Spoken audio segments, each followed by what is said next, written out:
አሰላሙ አለይኩም ወራህመቱላሂ ወበረካቱ። እንዴት ናቸው?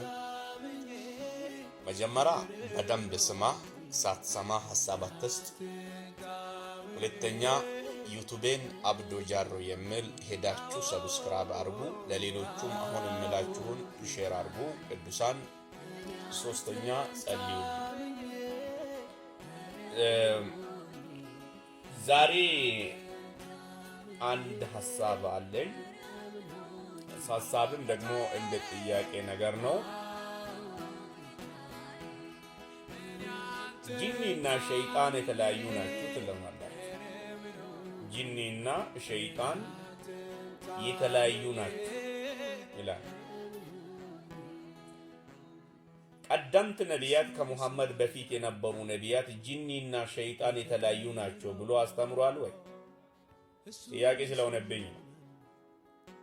የቀደሙት ነቢያት እንደነ ሙሳ፣ በእናንተ ደግሞ አመለካከት እንደነ ዒሳ ጂኒና ሸይጣን የተለያዩ ናቸው ብሎ አስተምሯል ወይ ነው? ወይስ ጂኒ በዘመነ ሙሐመድ የተፈጠሩ ናቸው?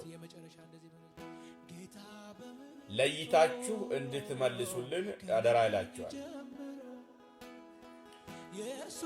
ጂኒ በቁርአን አመነች። ሱራ 72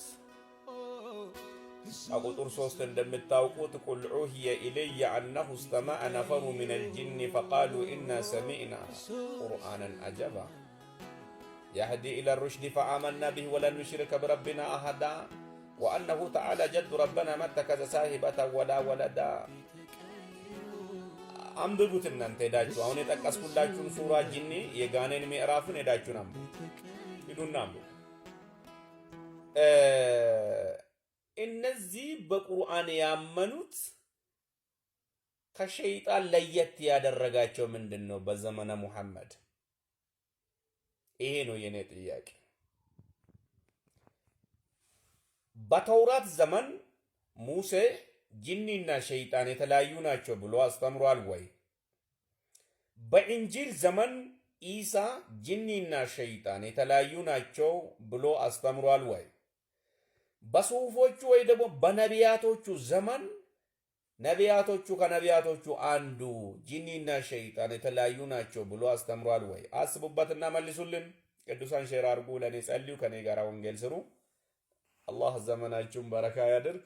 አላህ ስላችሁ የመጽሐፍ ቅዱሱን አላህ ነው እያልኩ ያለው በአብ በወልድ በመንፈስ ቅዱስ ሶስት ወል ስም ያለው አንድ መለኮት የሆነ ወይ ደግሞ አንድ መለኮት የሆነውን ነው እየጠራው ያለው። በዛው አንደርስታንድ አድርጉ። ወዳችኋለሁ። ህዝበ እስላም በጣም አከብራችኋለሁ፣ ወዳችኋለሁ። ኢየሱስ ስለእናንተ ሞተዋልና በክርስቶስ አምናችሁ ከጂኒና ሸይጣን ኒካሃችሁን ብትፈቱ ጥሩ ነው።